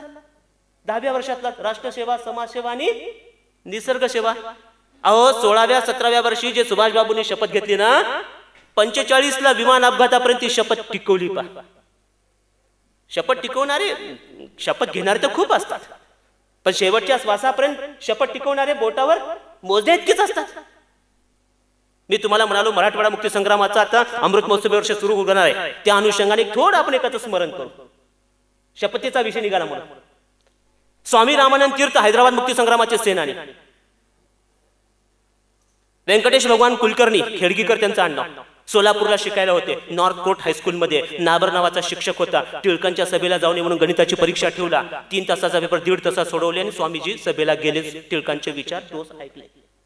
1 ऑगस्ट 1920ला टिळकांचं निधन झालं. स्वामीजींना कळालं. 4-5 वाजता पहाटे मध्यरात्री 1:30 वाजता टिळकांचं निधन झालं. स्वामीजी सोलापूरला तलावाच्या काठावर गेले. त्या तलावाच्या काठावर बसले. गुडघ्यापर्यंतचे पाय पाण्यामध्ये बुडालेले होते. उगवत्या सूर्याला नमस्कार केला. 10 वाजले, 12 वाजले, 1 वाजला, 2 वाजला, 4 वाजला. मावळत्या सूर्याला त्यांनी नमस्कार केला, अर्घ दिला आणि शपथ घेतली. 1920ला स्वामीजींचा जन्म आहे 3 ऑक्टोबर 1903. मृत्यू आहे 22 जानेवारी 1972. कालच स्वामीजींची पुण्यतिथी झाली 22 जानेवारी. 69 वर्षाचं आयुष्य स्वामीजीचं 1903 ते 1972. 1920ला वयाच्या 17व्या वर्षी स्वामीजीने शपथ घेतली व्यंकटेश भगवान कुलकर्णी खेडगीकरांनी की टिळकांचं निधन झालं आणि त्या टिळकांचं उर्वरित कार्य पूर्ण करण्यासाठी माझं उर्वरित आयुष्य मी माझ्या मातृभूमीला समर्पित करत आहे. वयाच्या 17व्या वर्षी घेतलेली शपथ वयाच्या 69व्या वर्षीपर्यंत 52 वर्ष शपथ टिकवली स्वामीजीने. 37ला त्यांनी पूर्ण भारताचा प्रवास केला.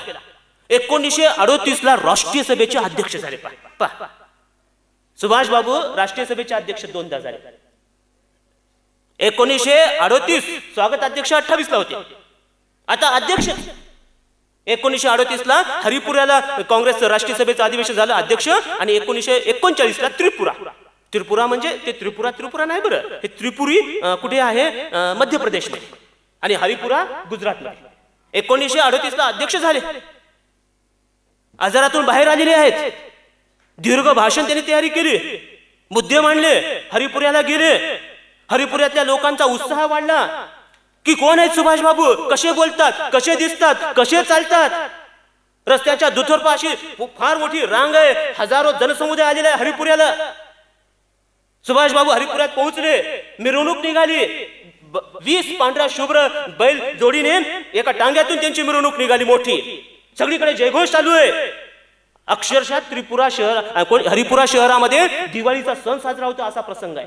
आणि एकीकडे तुम्हाला मी सांगतो हरिपुरामध्ये दिवाळीचा सण साजरा व्हायलाय. सुभाष बाबू अध्यक्ष आहेत. हरिपुऱ्यात कोणता सण साजरा व्हायलाय? दिवाळीचा. आणि लंडन मध्ये शिमग्याचा सण साजरा व्हायलाय. कारण सुभाष बाबू अध्यक्ष आहेत. हरिपुऱ्यात काय दिवाळी आहे आणि लंडन मध्ये काय शिमगा आहे. परेशान आहेत, एकमेकांच्या विरोधात बोलायला लागले, प्रशासनाच्या विरोधात. लंडन मधलं पार्लमेंट आले 38 पर्यंत आलोय, 45 पर्यंत जायचं, 7च वर्ष राहिले.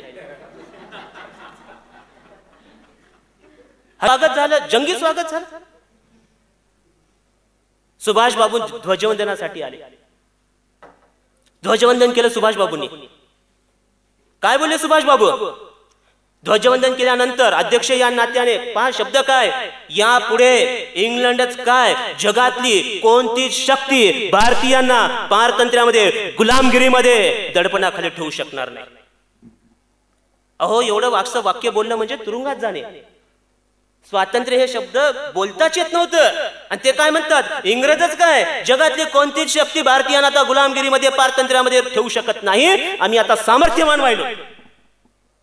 तरुणांनो रक्त सांडण्यासाठी तयार व्हा, बलिदानासाठी तयार व्हा. सामर्थ्य हे काय जीवन आहे, दुर्बलता ही मृत्यू आहे. स्वामी अहिंसक मार्गाने चालायचं. सुभाष बाबू हिंसक आता म्हणजे सैन्य उभं करायचं. आता सुभाष बाबू अध्यक्ष नको. 39ला विरोध झाला. गांधीजीने विरोध केला. सुभाष बाबू आता तुम्ही अध्यक्ष नको. सुभाष बाबू म्हणले नाही मी अध्यक्ष होणार. गांधीजी म्हणाले जर पराभव झाला तुमच्या विरोधातल्या व्यक्तीचा, तुमच्या विरोधात जो उभा राहणार तो पराभव जर झाला तर तो त्या व्यक्तीचा पराभव नाही, तो मोहनदास करमचंद गांधींचा पराभव आहे. गांधीजी म्हणले तो पराभव माझा समजतो मी. सुभाष बाबू म्हणले काही हरकत नाही, मतभेद आहेत मनभेद नाहीत. उभं राहिले सुभाष बाबू. 2800 काहीतरी मतदार होते, त्यापैकी 300 मतदारांनी 300 मतांनी सुभाष बाबू निवडून आले. पहा म्हणजे मोहम्मद अली जिन्ना, सरदार पटेल, त्याच्यानंतर महात्मा गांधी, पंडित नेहरू सगळे एकीकडे आणि सुभाष बाबू एकीकडे. 300 मतांनी सुभाष बाबू त्रिपुरीला निवडून आले. अधिवेशनात झाल भाषण केलं, तरुणांना संघटित केलं, जागं केलं, महिलांना संघटित केलं. त्रिपुरा अधिवेशनानंतर गांधीजी नाराज झाले म्हणून पहा सुभाष बाबूच्या मनाचा मोठेपणा. नागपूरला जात असताना वर्धेला गेले. सेवाग्रामला गांधीजींचा मुक्काम होता. सेवाग्रामला जाऊन गांधीजींचे आशीर्वाद मागितले, तुम्ही सहकार्य करा. पण गांधीजीने काही म्हणजे गांधीजींना सुभाष बाबूंचा मार्गच योग्य वाटत नव्हता. शेवटी राष्ट्रीय सभेत राहून जर राष्ट्रीय सभेला दुबळी होत असेल राष्ट्रीय सभेत फूट पडत असेल, माझ्या देशाचं नुकसान जर होत असेल तर मी राष्ट्रीय सभेचाच राजीनामा देतो म्हणाले आणि सुभाष बाबूने राष्ट्रीय सभेचा राजीनामा देऊन टाकला 1939ला. पहा, सामान्य गोष्ट नाही हो, पदाचा त्याग कर. अहो, कार्यक्रम तुम्ही ठरवता, अध्यक्ष मी, कार्यक्रम ठरवता तुम्ही, राबवायचा मी, असा कटपुतली अध्यक्ष नको. बरं ठीक आहे, मी अध्यक्ष नको ना, तुम्ही अध्यक्ष कोणाला उभा करा, तो अध्यक्ष जहाल असावा, तो आक्रमक असावा, सळसळत्या रक्ताचा असावा, अर्ज, विनंती, स्मरणपत्र, उपोषण, प्रभात फेरी, जनजागृती असं अध्यक्ष नको. मी माघार घेतो, पण कोणी मांडलं नाही. सुभाष बाबू उभे राहिले, निवडून आले, राजीनामा दिला, बाणेदारपणे 1940ला त्यांनी एक स्वतंत्र पक्ष स्थापन केला, फॉरवर्ड ब्लॉक.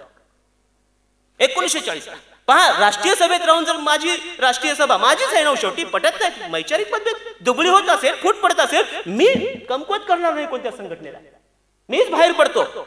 फॉरवर्ड ब्लॉक पक्ष त्यांनी स्थापन केला. गांधीजींचं वाक्य पहा, फार मोठं वाक्य गांधीजींचं. अध्यक्ष पदावर राहून सुभाष बाबूंना जेवढी प्रसिद्धी मिळत नव्हती त्याच्यापेक्षा राजीनामा दिल्यामुळे कितीतरी अधिक पटीने प्रसिद्धी मिळाली. उलट झालं, गांधीजी बोलले राजीनामा दिला. अहो, पद हे प्रतिष्ठेसाठी नसतं, प्रतिष्ठेसाठी कर्म असतात. कार्यातून प्रतिष्ठा मिळते, पदातून प्रतिष्ठा मिळत नाही. सुभाष बाबूंनी दाखवून दिलं. फॉरवर्ड ब्लॉक पक्ष स्थापन केला. आता सुभाष बाबूंचा कार्यक्रम वेगळा सुरू झाला, स्वातंत्र्य चळवळीतला एक वेगळा अध्याय. मग त्यांनी पहिला कार्यक्रम काय ठरवला, हॉलवेल नावाचं जे सभागृह आहे ना ते उद्ध्वस्त करायचं.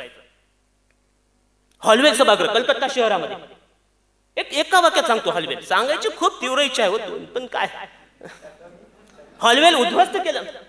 1940 ची घटना. हॉलवेल काय सांगतो तुम्हाला मी, 23 जून 1757ला जे प्लाशीचं युद्ध झालं, त्या प्लाशीच्या युद्धामध्ये बंगालचा नवाब सिराज उद्दौला यांनी 146 इंग्रज अधिकाऱ्यांना 20 बाय 14 खोलीत कोंडून ठेवलं सिराज उद्दौलाने, असं रॉबर्ट क्लॉयचं म्हणणं आहे. किती खरं बोलतो खोटं बोलतो रॉबर्ट क्लॉयला माहिती. 20 बाय 14 खोलीमध्ये 146 इंग्रजांना पकडून कोणी सिराज उद्दौलाने ठेवलं असं, आणि 146 पैकी 134 मृत्यू पावले, गुदमरून कोण मरून 13 उरले. 13 पैकी कॉर्नवालिस होता जो भारतात पुन्हा गव्हर्नर म्हणून आला, आणि त्याचं प्रतीक म्हणून इंग्रजांनी कलकत्ता शहरात आमच्या नागरिकांचा मृत्यूचा प्रतीक, त्याचं प्रतीक म्हणून कलकत्ता शहरात हलवेल. आमच्या म्हणजे प्रतीक, ते प्रतीक इथं कशाला, ते प्रतीक लंडनला ठेवा. काय लोटांगण लतमस्तक तिथं घाला तुम्ही, इथे नको. अहो, तुम्हाला सांगतो 1940ला फॉरवर्ड ब्लॉक पक्ष स्थापन केल्यानंतर ते हॉलवेल उद्ध्वस्त करून टाकलं, तोडून टाकलं, नष्ट करून टाकलं. इंग्रजांनी बांधलेलं त्यांच्या स्मरणात, त्यांच्या प्रत्यर्थ. सुभाष बाबूंना अटक, लगेच तुरुंगात गेले. उपोषण केलं सुभाष बाबूंनी तुरुंगात. सुभाष बाबूंची तब्येत बिघडली, अजून आजार वाढला, घाबरले इंग्रज. जिंदा सुभाष बाबू, जिवंत सुभाष बाबू आम्हाला एवढं सळो की पळो करून सोडायला लागलाय, भारतात राहायला मुश्किल करायला लागलाय. जर सुभाष बाबू तुरुंगात गेले तर भारतच सोडून द्या, इंग्लंडमध्ये तरी राहू देतो की नाही की मृत्यू सुभाष बाबू. पत्र व्यवहार आहे, मी नाही, संतोष कोटरावर बोलत नाही हो. त्या काळातला इंग्रज अधिकारी लंडनला पत्र पाठवतोय की जिवंत सुभाष बाबू नाकी 9 आणायला लागला इथं कारभार करायला, प्रशासन चालवायला, राहू द्यायला भारतात. जर सुभाष बाबू तुरुंगात मेला, आमच्यामुळे मेला, हे जर जनतेत गेलं तर ती जनता भारत सोडून द्या, लंडन मध्ये राहू देते की नाही की. सुभाष बाबूंना नजर कैदेत ठेवायचं, तुरुंगात नको, म्हणजे काही झालं तर आपल्यावर बल्ला नको. नजर कैदेत, त्यांच्याच घरात भोवताल गराडा. गप्प कसे बसतील सुभाष बाबू. स्वामी विवेकानंद, वेणी माधव दास, अरविंद घोष, बॅरिस्टर चित्तरंजन दास यांचे संस्कार, विचार, तत्व रुजलेला. म्हणलो ना तुम्हाला मी, फक्त रक्तात, मेंदूत, हृदयातच नाही तर रक्तातल्या प्रत्येक धमनीमध्ये राष्ट्रवाद आहे. गप्प नाही बसले, बाहेर पडायचं. राष्ट्रीय सभा सहकार्य करत नाही, घरात बसून जमत नाही, मातृभूमी बंधनात आहे, सहन होत नाही. मातृभूमी बंधनात सहन होत नाही, राष्ट्रीय सभा मदत करत नाहीत, घरात बसून राहत नाही, बाहेर पडायचं. भावाला विश्वासात घेतलं शरद बाबूंना, पुतण्या शिशिर बोसला विश्वासात घेतलं, बाहेर कसं पडायचं ठरव. अहो, रोम हर्षक प्रवास, अतिशय प्रत्येक भारतीयांची म्हणजे अभिमानाने अशी गर्वाने छाती फुलून जावी अशा प्रकारचा हा प्रसंग आहे. नजर कैदेतून 14 जुलै जानेवारी मध्ये 1941ला ते बाहेर पडले. पहा, इंग्लंडचे गुप्तहेर आहेत, बाहेर कडा बंदोबस्त आहे. मध्यरात्री 1:30 वाजता कलकत्ता शहरातून, घरातून त्या बाहेर पडले. धनबादला गेले का जर्मन गाडीमध्ये बसून. धनबाद रेल्वे स्टेशन, आता नेताजी रेल्वे स्टेशन नाव झालं, त्या गोदू काहीतरी छोटं गाव आहे तिथं तिथून ते कुठे आले, दिल्लीला आले. धनबाद फ्रंटियर एक्सप्रेसने दिल्लीवरून ते कुठे गेले, पेशावरला गेले. पेशावरून काबूलला गेले. काबूलवरून कुठे मॉस्कोला गेले. मॉस्कोवरून रोमला गेले. रोमहून बर्लिनला गेले. बर्लिनहून टोकियोला गेले. काय प्रवास हो. तुम्ही मला सांगा कोणती अनुकूल साधन आहेत? साधनं अनुकूल नाहीत, परिस्थिती अनुकूल नाही, फार मोठा असा जनसमुदाय नाही. फक्त एक गोष्ट मात्र अनुकूल आहे, ते म्हणजे सळसळतं रक्त आणि राष्ट्राभिमान. राष्ट्रासाठी कोणताही कठीण प्रसंग आला तर सहन करायला मी तयार. बाहेर पडले. अहो तुम्हाला मी सांगतो, दिल्लीवरून पेशावरला गेले. पेशावर ते काबूल खूप खडखड प्रवास हो.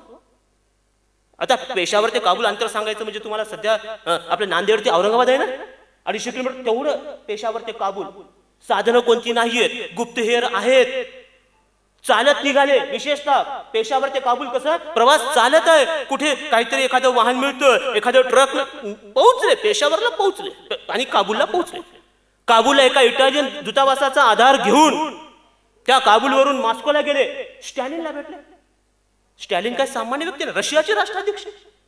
स्टॅलिनला भेटले, चर्चा केली स्टॅलिनशी. मग मॉस्कोवरून ते कुठे गेले, रोमला गेले. रोम म्हणजे बेनिटो मुसोलिनीला भेटले. त्या काळातला मुसोलिनी फार प्रभावी. त्याच्यानंतर बर्लिनला गेले, अडॉल्फ हिटलरशी भेट. त्याच्यानंतर टोकियो म्हणजे ते टोजो, जपानच्या राष्ट्राची टोजोशी भेट झाली. अहो सुभाष बाबूंचं म्हणणं होतं की आता हा प्रसंग इतका खूप सुवर्ण संधी आहे. हा प्रसंग जर सोडला, ही संधी जर सोडली तर पुढच्या 100 वर्षात संधी आपल्याला अशी इंग्रजांना हाकलून द्यायला मिळणार नाही. काय प्रसंग आहे तेव्हा 1940-41 ला, 1 सप्टेंबर 1939 ला जगामध्ये दुसरं महायुद्ध सुरू झालं. 1 सप्टेंबर 1939 ते 14 ऑगस्ट 1945, 6 वर्ष 2 महिने, 65 राष्ट्रांमध्ये महायुद्ध आहे. आणि एका बाजूला इंग्लंड आहे, दुसऱ्या बाजूला जर्मनी आहे. जर्मनीचा पक्ष, इंग्लंडचा पक्ष. हिटलरने नाकी 9 आणलं. 40 दिवसामध्ये पॅरिस घेऊन टाकलं. जर्मनीच्या कोणाला, इंग्लंडच्या दोस्ताला, पॅरिसला. हादरला इंग्लंड. आता महायुद्धाचा सगळा प्रसंग सांगायचा पण एका वाक्यातच सांगतो. आणि सुभाष बाबू किती 100 वर्षात अशी संधी मिळणार नाही, त्या वाक्याचं महत्व तुम्हाला पटवून देतो. दुसऱ्या महायुद्धाच्या वेळेस इंग्रजांची अवस्था अशी झाली, इतकी बिकट परिस्थिती आहे. इंग्रजांची अवस्था अशी झाली, इंग्रज सैनिकांची अवस्था अशी झाली जशी फुटबॉलच्या खेळात फुटबॉलची होती. दुसऱ्या महायुद्धामध्ये ब्रिटिश सैनिकांची अवस्था कशी आहे तुम्ही सगळ्यांनी पाहिलं असेल. फुटबॉलचा खेळ, त्या फुटबॉलच्या खेळामध्ये फुटबॉलची अवस्था असते ना, तशी अवस्था कोणाची आहे, ब्रिटिश सैनिकांची. इटली आणि जर्मनी त्या ब्रिटिश सैनिकांना बॉलला लातात. इतकी बेहाल सैनिकांची. मग ही सुवर्ण संधीच आहे ना. शत्रू पक्षावरली आपत्ती ही आपली सुवर्ण संधी. सैनिकांची अवस्था फुटबॉल सारखी. नागरिकांची अवस्था कशी आहे, आयसीयू मध्ये. भालेराव मॅडम आहे तिथे. नागरिकांची अवस्था कशी आहे इंग्लंडमध्ये, नागरिकांची अवस्था दुसऱ्या महायुद्धाच्या वेळेत आयसीयू मध्ये बेडवर असणारा पेशंट सारखी. आयसीयू मधला पेशंट केव्हा जाईल काहीच सांगता ना कसा असतो. आणि इंग्लंडच्या राज्यकर्त्यांची अवस्था कशी आहे, प्रधानमंत्र्यांची आवश्यकता अशी आहे आणि कित्यात पकडलेल्या सुपारी सारखी. पहा मला सगळा वर्णन सांगायचं होतं महायुद्धाचं, पण मी 2-3 वाक्यात एक शब्द. सैनिकांची अवस्था फुटबॉल मधल्या खेळात त्या बॉल सारखी, नागरिकांची अवस्था आयसीयू मधल्या बेडवर असलेल्या पेशंट सारखी, आणि इंग्लंडच्या प्रधानमंत्र्यांची अवस्था अडकित्यात पकडल्या. वरून दाब खालून दाब, कधी तुकडे पडतील काय सांगते ना. आणि त्यावेळेस राष्ट्रीय सभा, आपला वर्ग संकटात आहे, आपल्या राज्य करणारे राज्यकर्ते अशा संकटाच्या काळात त्यांना त्रास देऊ नये, ते संकटातून बाहेर पडतील, मग आम्हाला स्वातंत्र्य देतील. इंग्लंडचे राज्यकर्ते राष्ट्रीय सभेशी बोलत, अहो तुम्ही आम्हाला मदत करा, आम्ही लोकशाहीसाठी लढत आहोत, हुकुमशाहीच्या विरोधात लोकशाहीसाठी लढत आहोत. सुभाषबाबू काय बोलले? सुभाषबाबू असं म्हणाले, तुम्ही लोकशाहीसाठी लढताना इंग्रजांनो, मग पहिल्यांदा भारतात लोकशाही द्या आणि मग लढा. ढोंग आहे तुमचं, सोंग करताय तुम्ही, खोटारडे आहात तुम्ही, कपटी आहात तुम्ही. पहिल्या महायुद्धात आम्हाला असंच फसवलं. पहिलं महायुद्ध माहिती आहे तुम्हाला, 28 जुलै 1914 ला सुरू झालं, 11 नोव्हेंबर 1918 ला संपलं. 4 वर्ष 2 महिने 17 दिवस 30 राष्ट्रांमध्ये पहिलं महायुद्ध झालं. महायुद्ध संपू द्या, आम्ही तुम्हाला स्वराज्य देतो. महायुद्ध संपलं, सुधारणेचा हप्ता दिला, चेम्सफोर्ड सुधारणा, कुरडी मॅडम माहिती ते. त्या सुधारणेच्या हप्त्यामध्ये स्वराज्य देणं सोडून द्या हो, स्वराज्य शब्द सुद्धा नाही. अशा फसव्या सरकारला मी विश्वास कसा ठेवावा? सुभाषबाबू बोलायले. नाही, सुवर्ण संधी आहे. 100 वर्षामध्ये अशी संधी मिळत नाही. या संधीचं आपण सोनं केलं पाहिजे. म्हणून नजरकैदेतून सुटका आहे आणि सगळ्यांशी भेट घेतली. आणि त्या हिटलरने सांगितलं जर्मनी थोडं दूर आहे, तुम्ही असं करा जपानमध्ये जा.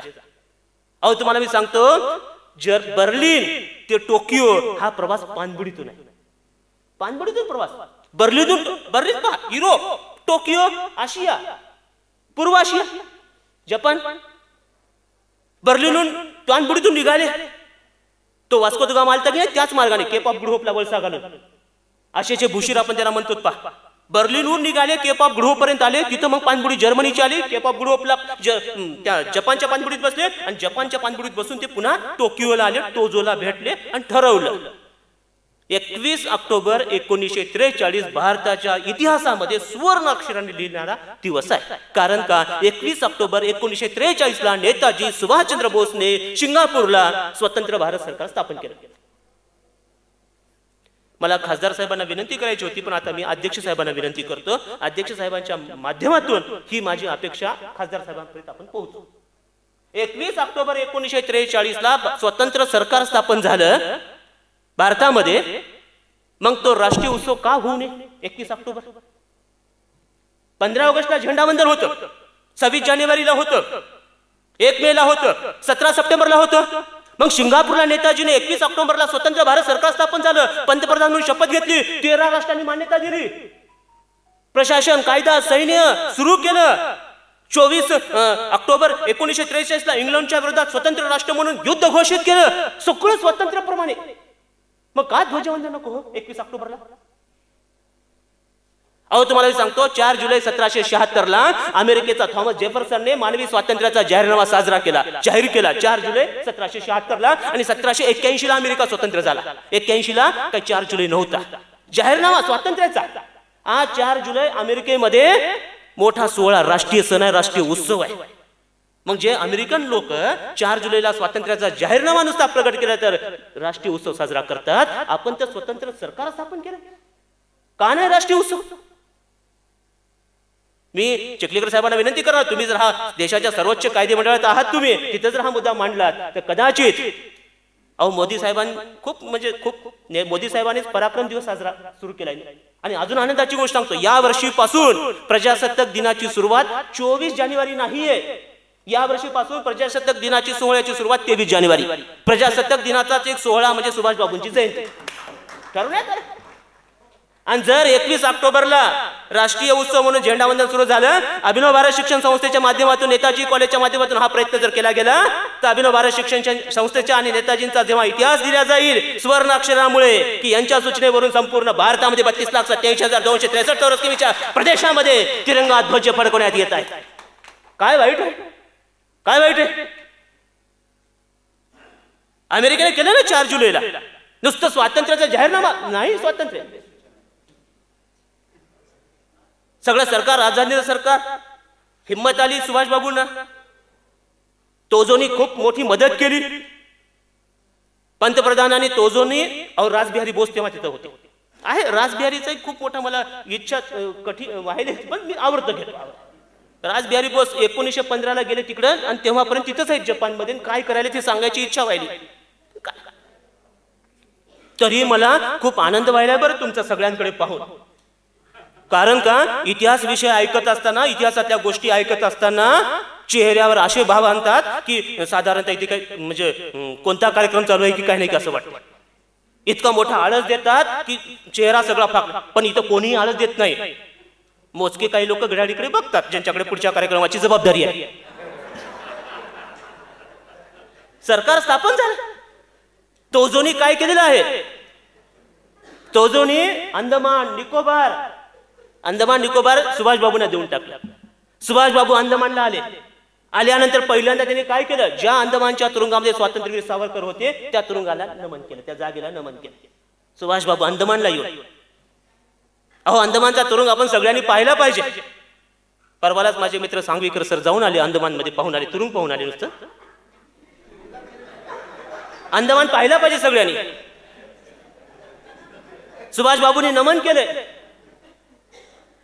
तिरंगा ध्वज फडकवला अंदमानला.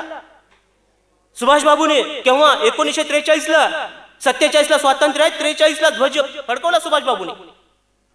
अंदमानचं नाव त्यांनी काय केलं? शहीद बेट. नको अंदमान नाव काय? शहीद बेट. निकोबारचं स्वराज्य बेट. अंदमान निकोबार घेऊन गप्प बसले नाहीत. अंदमान निकोबारचा शेजारीचा जो प्रदेश आहे त्याला सुरुवात 70,000 फौज आहे, आझाद हिंद सेना, आणि दुसरीकडे शत्रू पक्षाचं इंग्रजाचं सैन्य आहे, अत्याधुनिक शस्त्र आहेत, दळणाची साधनं आहेत, कम्युनिकेशन आहे, आणि आपली ही काय 70. अहो ते 70,000 सैनिक तरी कोणते आहेत हो? ज्या सैनिकाने पराभवाची चव चाकली त्या सैनिकाला एकत्र करून त्याचं रूपांतर विजयी सैनिकात करण्याचं काम सुभाषबाबूंनी केलं. 70,000ची फौज म्हणजे कोणती आहे? जे ब्रिटिशांच्या बाजूनं लढतात दुसऱ्या महायुद्धात, आणि त्यांना पकडलं कोणी? जर्मनीने, इटलीने, जपानने, शत्रुपक्षाने पकडलं. आता हे काही इंग्रजांचे सैनिक असले तरी वंशाने कोण आहेत? भारतीय आहेत. पकडून त्यांना सुभाषबाबूंच्या हवाली केले. हे कैदी पकडलेत आम्ही शत्रू पक्षाचे, पण भारतीय आहेत, हे लढले इंग्रजांसाठी. सुभाषबाबूंनी त्यांची फौज तयार केली. त्यांना समजावलं तुम्ही लढताय कोणासाठी?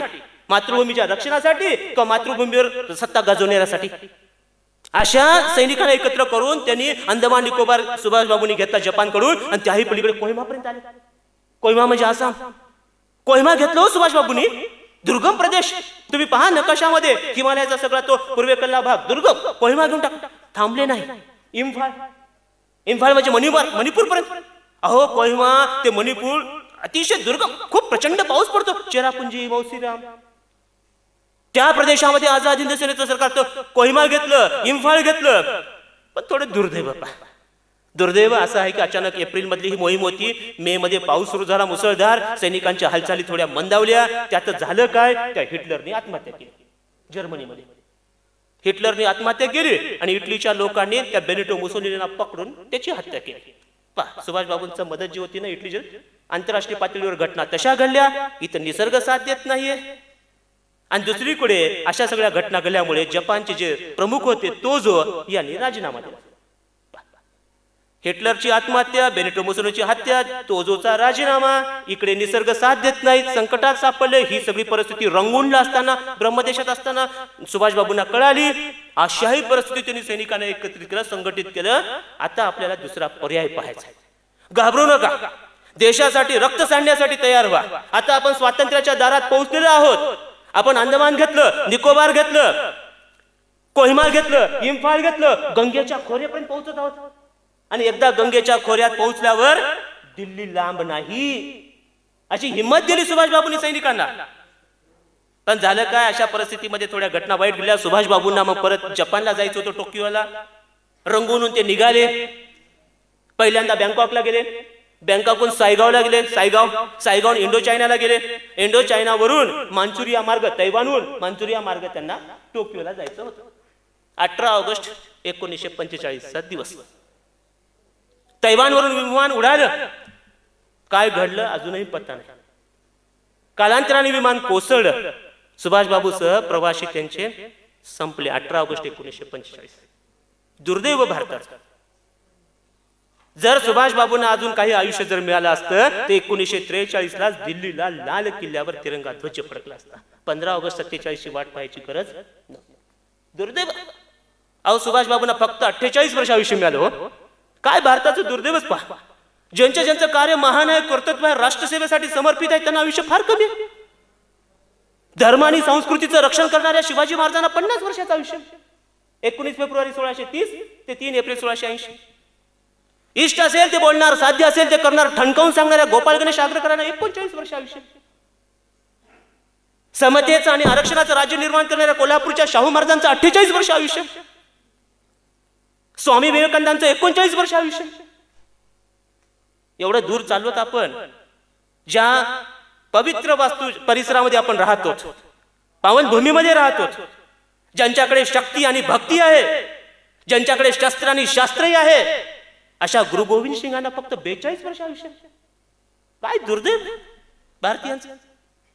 ईश्वराने अशा प्रत्येक महापुरुषाला 5-10 वर्ष जर आयुष्य दिलं असतं अजून, तर जगामध्ये 2014 ते पुढे आपण प्रयत्न करायला बलशाली होण्याचा, तर हा प्रसंग आपला तेव्हा सुरू झाला असता. परंतु दुर्दैवाने सुभाषबाबूंचा शेवट झाला. पण भारताच्या इतिहासातील भारतीयांपुरतच नाही तर संपूर्ण जगाला प्रेरक ठरतील अशा प्रकारच्या सुभाषबाबूंचा हा सगळा 25 वर्षाचा पराक्रमाचा इतिहास आहे. त्याचं स्मरण ठेवून मागच्या वर्षी 23 जानेवारी 2021ला महामहिम पंतप्रधानांनी काय केलेलं आहे पहा की 23 जानेवारी यापुढे पराक्रम दिवस म्हणून भारतात साजरा केला जाईल. आणि या वर्षीपासून तर प्रजासत्ताक दिनाचाच एक सोहळा म्हणून साजरा केला जात आहे. आणि गेटवे ऑफ इंडियाला सुभाषबाबूंचा पुतळा उभा करण्याचं सुद्धा आहे चाललं म्हणजे निर्णयाधीन आहे. आणि तो गेटवे ऑफ इंडियाचा पुतळा दिल्लीतला सगळ्या भारतीयांना ऊर्जा, ताकद, हिंमत आणि प्रेरक शक्ती देईल अशा प्रकारची मी माझी भावना व्यक्त करतो. परत एकदा सुभाषबाबूंच्या प्रतिमेला मी कोटी कोटी प्रणाम करून तुमच्या सगळ्यांचे आभार मारून विशेषतः अध्यक्ष साहेबांचे, कोषाध्यक्ष साहेबांचे, सहसचिवा मॅडमचे आणि उपस्थित सगळ्या सदस्यांचे आभार मानतो, प्राचार्यांचे आभार मानतो. तुम्ही एवढं सगळं शांततेने मला ऐकलात त्याबद्दल तुमचे आभार मानतो. नेताजींच्या शब्दात सगळ्यांना जय हिंद.